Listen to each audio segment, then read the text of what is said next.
ये है गुजरात का पाटण, जिसे पहले अनिलपुर के नाम से जाना जाता था। पाटण गुजरात की पूर्व राजधानी भी रहा है। यहां है रानी की वाव, एक ऐसा स्मारक जो बेहद खूबसूरत और अद्भुत होने के साथ ही आधुनिक इंजीनियरिंग की दुनिया को भी आश्चर्यचकित करता है। यह भारत में अपनी तरह की अनूठी वाव है। वाव यानी बावड़ी या सीढ़ी नुमा कुआं। जहां ज्यादातर स्मारक राजाओं द्वारा अपनी रानी की याद में निर्मित कराए गए हैं, वहीं रानी की वाव ऐसा स्मारक है जिसे एक रानी ने अपने राजा की याद में बनवाया है।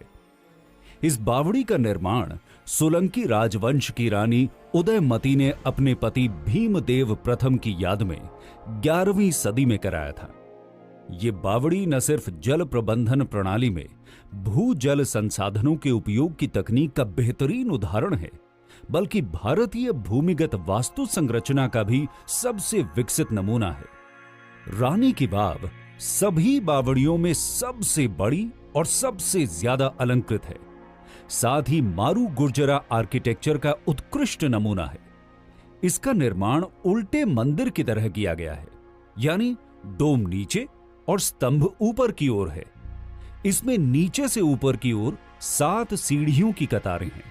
7 मंजिला इस वाव की हर मंजिल पर बहुत ही उच्च कलाकृतियों का निर्माण किया गया है, जिनकी मुख्य विषय वस्तु भगवान विष्णु के रूप और अवतार हैं।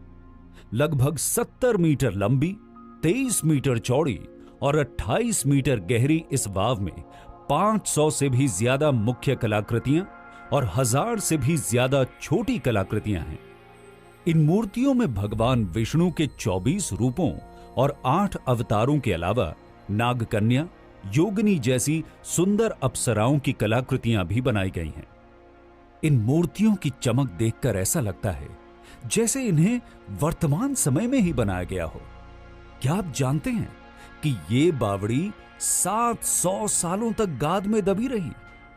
दरअसल 13वीं शताब्दी में हुए भूमिगत परिवर्तनों के कारण वो नदी ही विलुप्त हो गई जिसके किनारे ये बावड़ी बनी थी।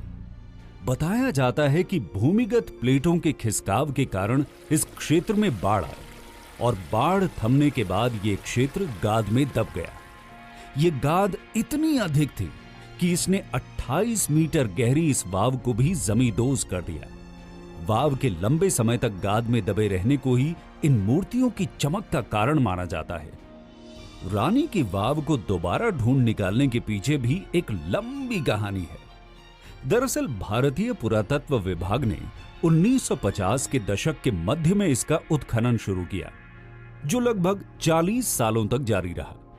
आखिरकार 1980 के दशक के उत्तरार्ध में पुरातत्व विभाग को सफलता हासिल हुई और फिर से ये बावड़ी अपने वर्तमान रूप में आ गई। बताया जाता है कि वाव में पहले 292 स्तंभ थे जिन पर ये मंजिलें टिकी थी, लेकिन अब 226 स्तंभ ही बचे हैं। साथ ही अब ये बावड़ी पानी का स्रोत भी नहीं है। पूरब से पश्चिम की ओर विस्तृत इस वाव के पश्चिमी छोर पर स्थित है ये कुआं, जो 10 मीटर चौड़ा और 30 मीटर गहरा है। कहते हैं लगभग 50 साल पहले इस कुएं में पानी जमा रहता था, जिसमें औषधीय गुण पाए जाते थे और इस पानी का उपयोग कई गंभीर बीमारियों के उपचार में किया जाता था। पानी में औषधीय गुण का कारण वाव के इर्द गिर्द लगे आयुर्वेदिक पौधों को माना जाता है। वाव की आखिरी सतह में एक गुप्त द्वार भी है, जिसे अब बंद कर दिया गया है। इस द्वार से एक 30 किलोमीटर लंबी सुरंग जाती थी, जो बावड़ी से निकलकर सीधे सिद्धपुर नगर में निकलती थी।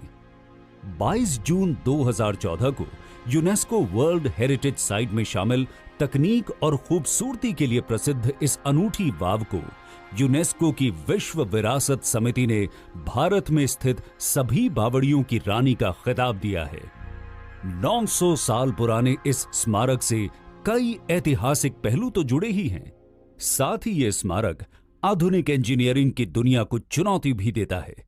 तो क्यों ना इस बार गुजरात जाकर इस बेहद खास और अनोखी बावड़ी की सैर की जाए।